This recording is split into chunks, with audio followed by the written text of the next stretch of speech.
मैं भारतवर्ष का अमित सम्मान करता हूँ, यहाँ की चांदनी मिट्टी का ही गुणगान करता हूँ। मुझे चिंता नहीं है स्वर्ग जाकर मोक्ष पाने की, तिरंगा हो कफन मेरा यही अरमान रखता हूँ। जय श्री राम दोस्तों, मैं समर सिंह आप लोगों के समक्ष एक बार फिर से आ चुका हूँ 15 अगस्त पे वीडियो लेकर। वीडियो है स्वतंत्रता दिवस पर। 15 अगस्त 1947 को हम आज़ाद हुए थे। हम बात करेंगे आज उस विषय में कि उसके पीछे क्या आहूतियाँ जुड़ी हुई हैं, क्या बलिदान जुड़े हुए हैं, कैसे हमारे पुरखों ने, हमारे बंधुजनों, हमारे भाइयों ने इस लड़ाई को जीता है और कैसे आज हम इस खुले आसमान के नीचे ये गुणगान कर रहे हैं। तो आज से ठीक 74 साल पहले हमारा भारत देश आज़ाद हुआ था अंग्रेजों के शासन से। 200 साल पहले जो हम लोग वो आए थे, व्यापार करने के लिए हमारे मुल्क में आए थे और उन्होंने हम पर शासन किए, कई अत्याचार किए, मैं आपको बताऊंगा।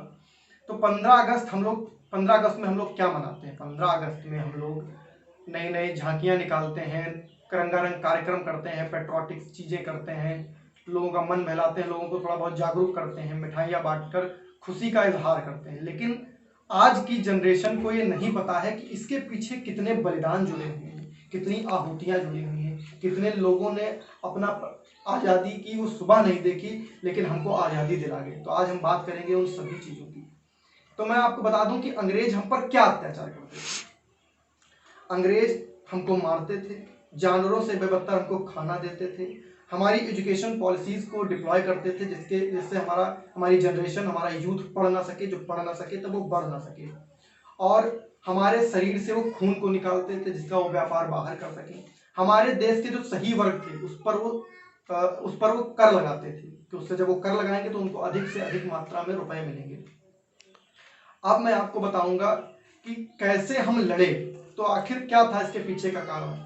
मैं इसको आपको समझाना चाहूंगा एक चौपाई लेकर, जो कि हमारे रामचरितमानस से जुड़ी हुई है और जिसको श्री गोस्वामी तुलसीदास ने लिखा है कि पराधीन सपने हो सुखना है। पिंजरे में बंद तोते से इस बात को बेहतर कोई नहीं समझ सकता है कि वो खाना तो जानता है, खाना तो पाता है, बोलना तो जानता है, लेकिन वो खुले आसमान में रहकर उड़ना तो नहीं जानता। ऐसे ही हम 200 साल गुलामी की जंजीरों में बंधे रहे। उन्होंने हम पर अत्याचार किए, हम पर दुष्व्यवहार किए, कई रेप्स होते थे, कई चीज़ें होती थी जिससे हमारे देश को खाते गए, हमारे रुपए, हमारी धन संपत्ति, हमारे वेदों को लूट कर कैसे ले गए। तो मैं बता दूं कि कैसे उन्होंने हमें बर्बाद कर दिया। हमारे देश से वो 3,157 लाख करोड़ रुपए लूट कर ले गए। 3,157 लाख करोड़, लगभग 45 ट्रिलियन रुपया हुआ, जिससे यूनाइटेड किंगडम की जीडीपी को 17 गुना बढ़ाया जा सकता है। उनकी अर्थव्यवस्था को इतना संभाला जा सकता है कि हम बता नहीं सकते। लेकिन आज हम उन्हीं का गुणगान कर रहे हैं। वो कल्चर अपना फैला गए थे, हम उन्हीं के कर कमलों पर चल रहे हैं, हम उन्हीं की उन्हीं की चीज़ों को देखकर स्टाइल फैशन ले रहे हैं। तो वो अंग्रेज हमसे किसी चीज़ में आगे नहीं थे, तो उनके किसी भी चीज़ को ना अपनाओ, अपनी सभ्यता को आगे रखो। अगर वो हमारी संपत्ति, हम इतने अमीर थे तभी तो उन्होंने हम पर इतने अत्याचार किए हैं, क्योंकि हम इतने बुद्धि से विकसित नहीं थे तब, बुद्धि से विकसित नहीं थे, प्रांतों में बटे हुए थे, समुदायों में बटे हुए थे। हमारा देश कई प्रांतों में बटा हुआ था, हर आदमी अलग क्षेत्र था। तो जो बिहारी था वो पंजाबी नहीं समझ सकता था इतनी ज़्यादा। उन्होंने कॉलोनियल पॉलिसी चलाई जिसमें उन्होंने लोगों को जोड़ा कि ये लोग यूनाइट ना हो पाए। लेकिन भारतीय हैं हम दिल से दिल की बात समझ जाते हैं, और अत्याचार करते हुए हमें पता चला कि हमारी जड़ को उखाड़ा जा रहा है, हमें बर्बाद किया जा रहा है। तो कई पार्टियां बनी देश में, छोटी छोटी पार्टियां बनी जिनके मुद्दे ही छोटे छोटे थे। लेकिन 1885 में एक पार्टी निकल के आई जिसका नाम था इंडियन नेशनल कांग्रेस, जो बड़े मुद्दों के विषय में बात करती थी, एजुकेशन के बारे में बात करती थी, कर हटाए जाने के बारे में बात करती थी। लेकिन उसमें भी विभाजन हुए, मॉडरेट के हुए, एक्सट्रीमिस्ट के हुए, गर्म दल के नेता, नरम दल के नेता। अब जो हमारे नरम दल के नेता थे उनका क्या कहना था, उनका कहना था कि हमारे ऊपर से कर हटाए जाए, हमको भी शासन करने का मौका मिले, हमको भी पढ़ाई मिले। और जो हमारे गर्म दल के नेता थे उनका कहना था कि हम किसी भी अंग्रेजी रूल को नहीं मानेंगे, अंग्रेजों को हमारे भारत को छोड़ना पड़ेगा। तो ऐसा मैं एक यूथ के हिसाब से कहना चाहूँगा कि मैं 21 साल का हूँ अभी, तो एक गर्म दल के हिसाब से सोच कर मैं उसका एक एग्जाम्पल बताना चाहूँगा, 2-3 एग्जाम्पल आपको बताना चाहूँगा।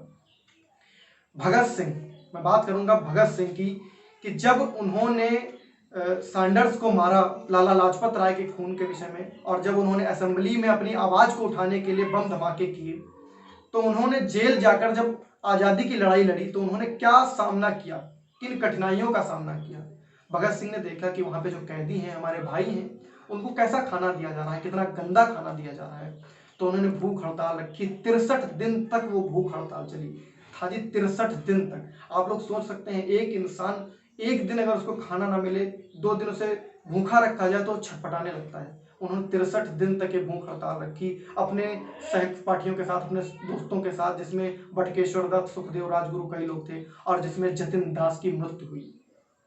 तो अगर हमें इन सब चीज़ों को सोचकर हमारा खून नहीं खौलता है तो हम भारतीय कहलाने के लायक नहीं। हम बात करेंगे 1919 उस जलियांवाले बाग के कांड की, जिसमें जनरल डायर ने बैसाखी में मौजूद लोगों पर गोलियां बरसा दी। उनके साथ इस हिसाब से अत्याचार किया कि कुछ लोग कुएं में कूद गए और कितने लोग वहां मारे गए, जिसका बदला हमारे भाई, हिंदू भाई उधम सिंह ने इंग्लैंड में जाकर लिया। उन्होंने वहां जाकर उनके भाई को मारा और हमारे इस जलियांवाले बाग कांड का हर्जाना उन्होंने किया।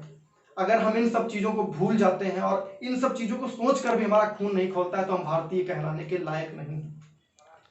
और मैं आप लोगों को बता दूं कि जो लोग हम पर सपना देख रहे हैं कि अब भी वो इंडिया पर रूल कर लेंगे, हमारी आधिपत्य कर लेंगे, हमको गुलाम बना देंगे, हमारे तिरंगे के मान सम्मान मर्यादा को घटा देंगे, तो मैं उनसे 2 पंक्तियों में बात कहना चाहूंगा। इसको सुनकर वो समझ जाएं और सचेत हो जाएं कि खौलता हुआ रगों में राणा में शिवाजी वाला लहू का उत्थान कभी रुकने ना पाएगा, और 100 करोड़ जनता के दिल में लहरता ये लाडला तिरंगा कभी झुकने ना पाएगा।